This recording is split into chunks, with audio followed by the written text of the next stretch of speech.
नमस्कार दोस्तों, आप सभी का स्वागत है। सोमवार का दिन भगवान शिव को समर्पित है। आज के दिन भक्त भोलेनाथ को प्रसन्न करने के लिए तरह तरह के उपाय करते हैं ताकि शिव जी की वे कृपा पा सके। बाबा भोलेनाथ के आशीर्वाद के लिए आप भी सोमवार का व्रत कर रहे हैं तो यह व्रत कथा अवश्य सुने। इस कथा के बिना श्रवण के व्रत का पुण्य फल प्राप्त नहीं होता है। एक समय की बात है, किसी नगर में एक साहूकार रहता था। उसके अन्न धन की कोई कमी नहीं थी, परंतु उसकी संतान नहीं थी। इस कारण वह बड़ा निराश रहता। पुत्र प्राप्ति के लिए प्रत्येक सोमवार व्रत भी करता। पूरी श्रद्धा के साथ शिव मंदिर जाकर भगवान शिव और माता पार्वती की पूजा किया करता था। उसकी भक्ति देखकर एक दिन माता पार्वती प्रसन्न हो गई। उन्होंने भगवान शिव से उस साहूकार की मनोकामना पूर्ण करने के बारे में इच्छा प्रकट की। पार्वती जी की इच्छा सुनकर भगवान शिव ने कहा, हे देवी, इस संसार में हर प्राणी को उसके कर्मों का फल अवश्य मिलता है। जिसके भाग्य में जो भोगना है उसे वही मिलेगा। लेकिन पार्वती जी ने साहूकार की भक्ति का मान रखने के लिए उसकी मनोकामना पूर्ण करने की इच्छा जताई। माता पार्वती के आग्रह पर शिवजी ने साहूकार को पुत्र प्राप्ति का वरदान तो दिया, लेकिन साथ ही उसने यह भी कहा कि बालक की आयु केवल 12 वर्ष की होगी। माता पार्वती और भगवान शिव की बातचीत सुनकर साहूकार सुनकर सो गया। उसे ना तो इस बात की खुशी हुई ना ही दुख। वह पहले की भांति शिव जी की पूजा करने लगा। कुछ समय बाद साहूकार के घर एक पुत्र का जन्म हुआ। जब वह बालक 11 वर्ष का हुआ तो साहूकार ने उसके मामा के साथ उसको भेज दिया और कहा कि इस बालक को तुम काशी विद्या के लिए ले जाओ। मार्ग में यज्ञ कराना, जहाँ यज्ञ करा सको वहाँ ब्राह्मणों को भोजन अवश्य कराना।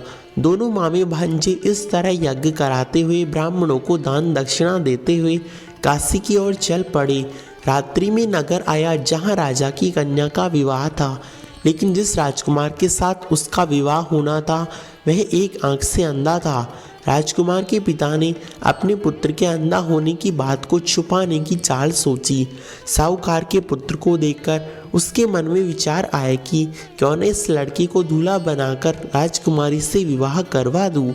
विवाह के बाद उसने धन देकर विदा कर दूंगा और राजकुमारी को अपने साथ ले जाऊंगा। लड़के को दूल्हे के वस्त्र पहनाकर राजकुमारी से विवाह तो कर दिया, लेकिन साहूकार का पुत्र ईमानदार था। उससे यह बात अच्छी नहीं लगी।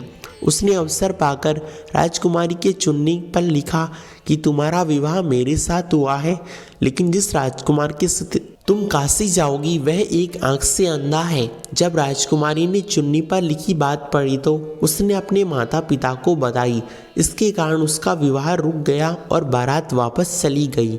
उसका मामा वह लड़का काशी पहुंच गई। वहां जाकर उन्होंने यज्ञ करवाया। जिस दिन लड़के की आयु 12 वर्ष की पूर्ण हुई उसी दिन यज्ञ रखा।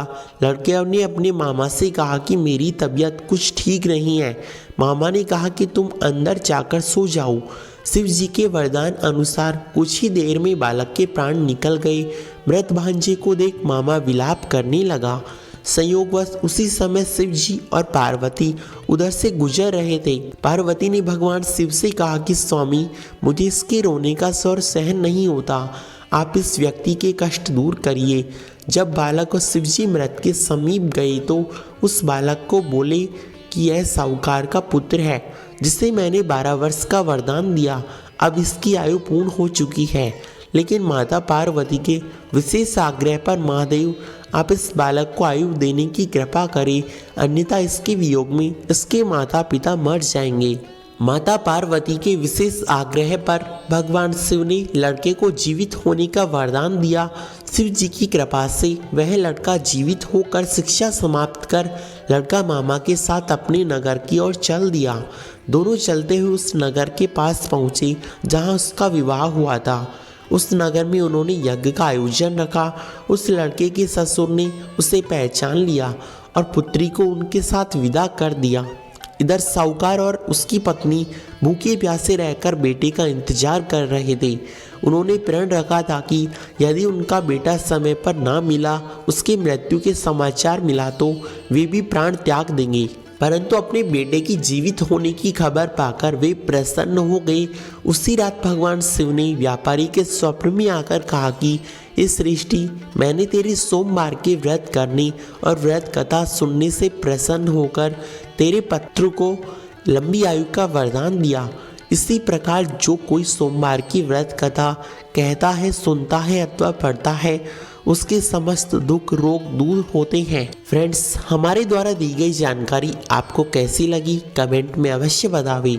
साथ ही वीडियो को लाइक और चैनल को सब्सक्राइब करना बिल्कुल ना भूलें। धन्यवाद।